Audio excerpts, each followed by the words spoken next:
So this vibrational reality gathers momentum. We gave it a name because we want you to accept it as the reality that it is.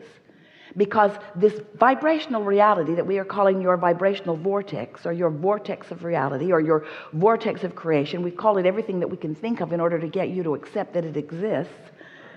See it? No, you don't. You can't see it or hear it or smell it or taste it or touch it, but it is a vibrational reality that in time you will be able to tune to and you will be able to recognize. But we want you to know that it is the beginning of all things that you are deliberately creating. All things that you desire will come from this, and this vortex came from the life you lived. So here's this vibrational reality becoming more and more and more and more and more, because law of attraction says that it must. So step 2 of the creative process is 1, ask. Step 2 is answer, and that's how it is answered. It's answered because law of attraction brings to it everything that you've asked for. Now, think about it. You've asked for so many things. If someone said to you, what have you put into your vortex? Most of you couldn't even begin to identify all of the incremental experiences that you have lived that have caused you to put wonderful things in that vortex. And furthermore, you really cannot identify them as they have mixed together in this perfect vibrational format with the attention that your inner being has given to them. In other words, we want to say to you, we love you so much, you don't even really know what's in your vortex. But we know what's in there, and we know that it's good, and we know that you will know, provided you do what we are calling step 3 of the creative process. You got to chill out. You got to stop worrying about things. You got to stop defending yourself and debating over things that don't matter. You've got to stop being that negative, tied up, all wadded up person that's worried about stuff. You got to be happy. You got to be joyful. You've got to know who you are. You've got to trust yourself and others. You have to be in the mode of appreciation. You have to chill out. You have to relax back into that knowing being that you were when you were born, that all is well and that things really are working out for you. And sometimes you're going to have to work yourself back to that understanding because you've worked yourself away from it. And you've got some vibrational habits that keep you from being the realizer of what's in your vortex. But your vortex is bubbling, it's becoming, it's like a gestation period. But it reaches a place where your creation is ready to be born out into the light, out where you can experience it fully. And when that happens, if you are in the receptive mode, if you are in the state of allowing, if you are feeling good, when that creation, when your creation becomes ready, you realize it and you say, oh, I just got the best idea. Or, oh, I know what I want. You know that feeling? Ooh, that's a really good idea. And it remains a really good idea unless you bring the reality of its non-existence into the picture. A new idea is always a new idea. And a new idea has not been before. And a new idea to you is your creation. And you've got to take care of it just like you would a new baby. You've got to be kind to it. You've got to expect good things for it. You've got to nurture it and tend to it and be aware of it. You can't just say, oh, you can't be because you've never been. I want money so that I can do wonderful things for myself and others in this world. You can't do that. Nobody in your family's ever had any money. What makes you think that you will have any money? Look how much money you've got. How much money do you have anyway? How much?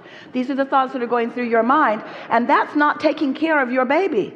That's not taking care of the creation that you've just given birth to, the creation that law of attraction is supporting. You can't realize that into your experience if you are contradicting it with reality. So many of you have been trained to be objective, to face reality. And we say, you did not come to face reality. You came to create reality. You came to bounce off the reality that already exists. Put pieces of new ideas into your vibrational vortex. Allow law of attraction to stir it up and mix it up and compound it and add more to it and put the energy that creates worlds behind it and get it ready for you to realize it, you to become aware of it. And when that desire is born within you, we want you to know how much came before that. How much even before you came into your body? How much ever since you've been in your body? How much as your vortex has been growing and expanding and becoming? How much attention source energy has put to it? This is a real thing, and it's real for you, and you can have it, and this is your creation, and these are your ideas, and you get to do this, but you can't kill it with reality. You can't say, That'll never work, because it will if you will let it, because the laws of the universe are queued up for it to work. How much time do you spend lying in your bed at night and keeping your blood pumping? There are things that happen without your attention. And so as you accept that all of this is going on, and that there is a reality, and that it is full of the things that you have created, and it will, as it has already come from a vibration to the thought of your desire, this thought of your desire will turn to real things. It will turn to fortunes, it will turn to bank accounts, it will turn to relationships, it will turn to empires, it will turn to anything that you want it to turn to. These vibrational then thoughts do become things. That's what creation is all about. And so if you have been a physical human who has been walking around just looking at the things that have already been created, you might not be aware of how they got there. But we want you to begin to make the association between the thoughts that you've been thinking and what those thoughts are turning to. In other words, thoughts do turn to things.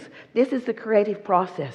And so we say all of that in the way of just giving you this one statement, which is the most important statement that you will ever know. Your thoughts matter a lot. And you can tell by the way you feel whether you are encouraging your creation to become more right before your eyes, or whether you are slowing it down. It will mature and it will become more, because law of attraction and natural momentum say that it must be. But you, dear hearts, have become so adept at beating the drum of what is, that you so often do not allow the natural maturation of your own creations. When you want it, it is supposed to come, and it is supposed to surprise and delight you as it does. And as you look around your world, you know those masters. You see them. You see those people who come up with an idea about something that has never been before, and then sometime later you see it changing the whole face of your society because one person believed in something that nobody else believed in. And at first you call them crazy, and you often do not like them very much. You often see them as rebels, but we want you to know each of you has come with the potential of finding your own ideas and allowing Source, who creates worlds, to get behind you like the wind and blow you toward the realization of everything that you want. You are supposed to get what you want. So sometimes you want to have a debate about materialism versus spiritualism.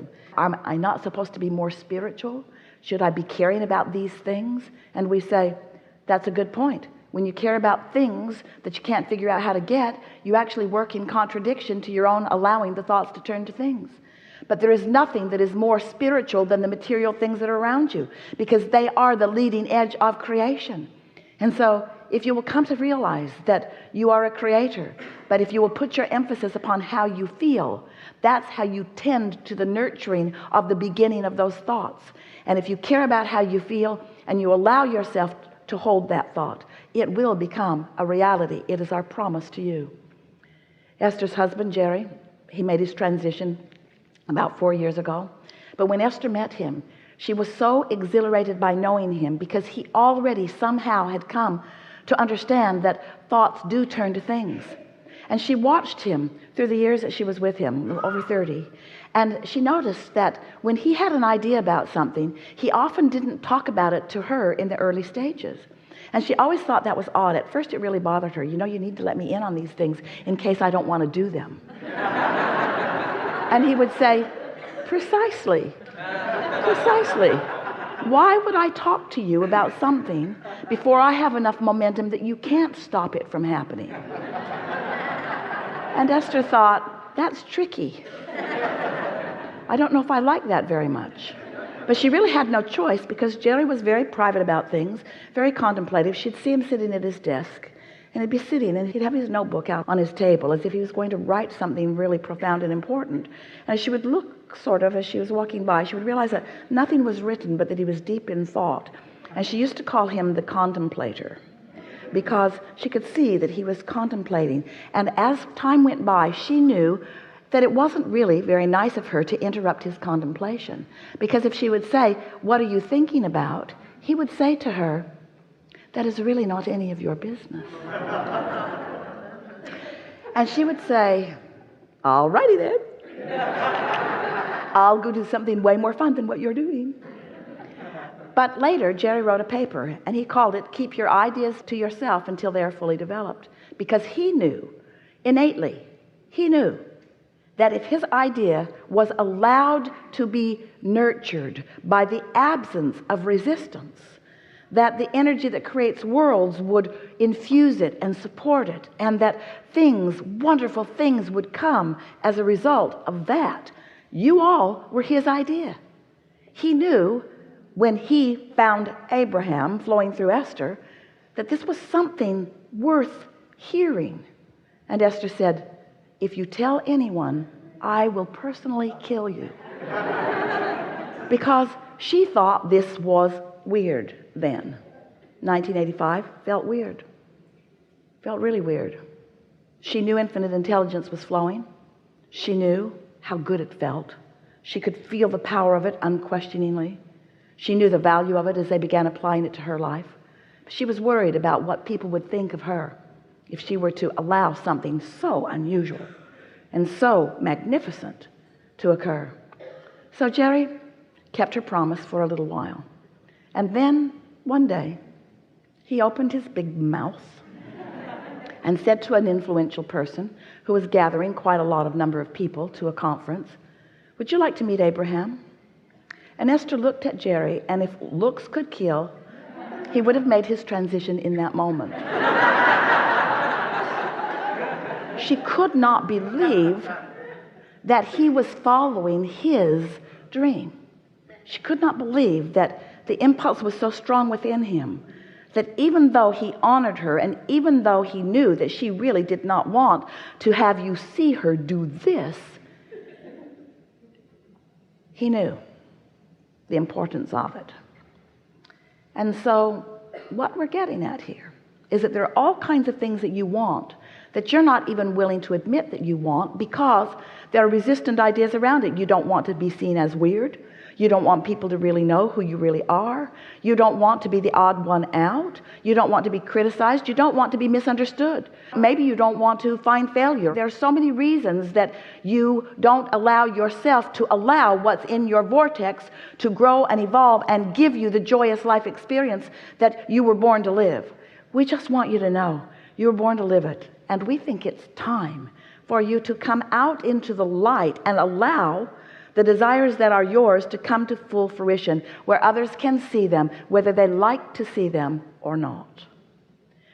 We are eager to talk with you about anything that matters to you. It is our desire to assist you in releasing resistance that you may have about the things that you desire. This is a wonderful leading edge conversation that we're going to have today, which means some things will have never been talked about before. But for those of you who are new to the material or new to a gathering like this, that won't make any difference to you, because we will not deliver to you anything that you are not ready to hear.